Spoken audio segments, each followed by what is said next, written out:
Hello students, so lecture 2 of coal and petroleum. Before going to start with the lecture 2, let us revise what we have studied in lecture 1.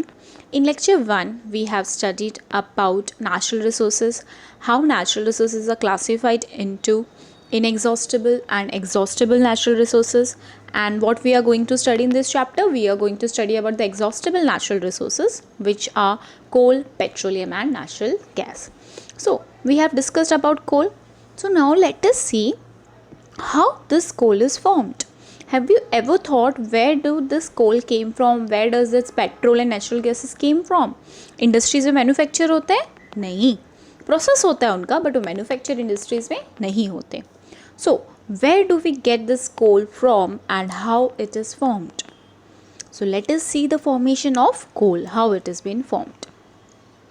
So as you can see in this picture, forest आपको दिख रहा है. एक particular time के बाद देखो lignite बना, lignite से फिर क्या बना, कोल बना, टाइम और प्रेशर के साथ. So just pay attention over here now. About 300 million years ago the earth has a dense forest in the low lying areas, or you can say the wetland areas. Okay, low lying and wetland areas. तो उसकी वजह से due to the natural process like flooding, this forest got buried under the soil. क्या हो गया, wetlands areas में थे तो फ्लडिंग आए तो जो रूट्स थे they were not properly enhanced with the soil, so they get flooded, नीचे सेटल डाउन हो गए. ठीक है, उसके ऊपर सॉइल का लेयर आते गया. So this forest got buried under the soil. As more soil deposited over them they were compressed. जैसे जैसे उसके ऊपर और सॉइल आता गया टाइम के बाद, एक पर्टिकुलर टाइम के बाद, इंटरवल के बाद, धीरे धीरे वो क्या हो गए, और कंप्रेस हो गए.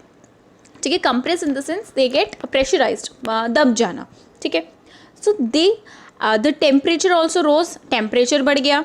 सो एज दे सेंक डीपर एंड डीपर, और अंदर अर्थ के सरफेस में they got deeper and deeper. So under high pressure and high temperature this dead plants. ठीक है, now pay attention, your coal is form from the remaining of dead plants and petroleum that we will see. Okay, so dead plants got buried slowly and got converted to coal, as coal contains mainly carbon. ठीक है, and the slow process of conversion of dead vegetation into coal is called carbonization. क्या बोलते हैं carbonisation को, सब लोग लिखेंगे, इसका मैंने स्लाइड में कहीं मेंशन नहीं किया, so you have to take the pens and write down. Coals contain mainly carbon and the slow process of conversion of dead vegetation into coal is called carbonization. Spelling is CARBONIZATION. ठीक है. So since it was formed from the remains of vegetation, so therefore coal is called fossil fuel. So as you can say, एक particular time के बाद वो convert होना start हो गया. So you can say huge forest grew around 300 million years ago, covering most of the earth. The vegetation dies and forms pit. ठीक है, pit बना देता है, pit.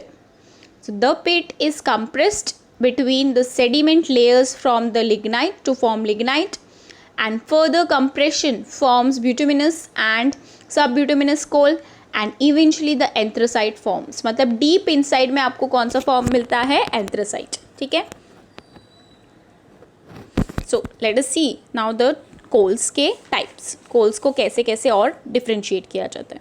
And we all know कि when we burn the coal in the presence of air, when heated in air, coal burns to produce mainly carbon dioxide gas. याद रखना इसको कि कोल को जब बर्न कर रहे हो, कार्बन को जब बर्न कर रहे हो ऑक्सीजन के प्रेजेंस में, coal in the sense carbon content, so it gives you mainly which gas? Carbon dioxide gas. So make this note. Okay. Now, coal is processed in industries to get some useful products such as coke, coal tar and coal gas. Coke, अब कोल मिल गया आपको, उसको कोल को industries में manufacture किया जाता है. ठीक है, सो वो आपको क्या देंगे, products such as coke, coal tar and coal gas. So let us see what is coke. It is a hard, porous and black substance. Hard है, black substance है, porous in the sense have small tiny holes in it. It is almost pure form of carbon. So they ask you which is the pure form of carbon. Coke. C-O-K-E, not your drinking Coke. Okay. Now, coke is used in the manufacture of steel and in the extraction of many metals. Coke को कहाँ use किया जाता है? Manufacture of steels में and extractions of many metals. Okay, extraction process मतलब obtain करना कुछ metals को, तो कोक को एज ए रिड्यूसिंग एजेंट भी यूज़ किया जाता है. ठीक है, जैसे वो आप ये हायर स्टैंडर्ड में पढ़ोगे मेटल्स एंड नॉन मेटल्स में, ये 10th standard extraction of metals, तो वहाँ पे ये कोक का यूज्ड है. Okay, this is your coke obtain from your coal mines. Coal mines होती हैं ऐसे, वहाँ से आप ऑब्टेन करते हो coke. Okay, so next is coal tar. Coal tar सबने सुना होगा. ठीक है, डांबर, डांबर बोला जाता है रोड्स को बनाने के लिए, coal tar. Okay, so it is a thick liquid black with an unpleasant smell. जब भी आपने रोड का बिल्डिंग देखा होगा, वहाँ पे कोल्टार जब होते हैं बहुत गंदी स्मेल आती है, with an unpleasant smell. So it is a mixture of about 200 substance, मतलब उसमें 200 सब्सटेंस मिक्स होकर वो एक सब्सटेंस बना हुआ है. Products obtained from coal tar are used as starting materials for manufacturing various substances used in everyday life and in industries like synthetic dyes, drugs, explosive perfumes. Explosives, perfumes अलग है. ठीक है, explosives के बाद comma, explosive perfumes and plastics, paints, photographic materials and roofing materials etcetera use किया जाता है. आपने देखा होगा इसके यूजेस. ठीक है, तो एज अ मैन्युफैक्चर जब उसको करते हैं, मैन्युफैक्चर करते हैं, तो हम उसको यूज़ करते हैं हमारे एवरीडे लाइफ में and in industries like synthetic drugs, synthetic dyes बनाने के लिए, ड्रग्स बनाने के लिए. ठीक है, so this were the uses of coal tar. Note down करना है सबको. ये आपका कोल्टार है. डांबर, डांबर भी बोला जाता है ना, सो कोल्टार. Okay, it is an unpleasant smell. Next, coal gas. Now, what is coal gas?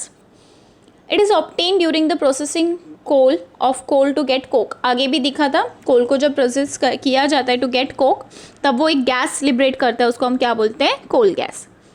It is used as a fuel in many industries. Coal gas को एज अ फ्यूल यूज़ किया जाता है बहुत सारी इंडस्ट्रीज़ में.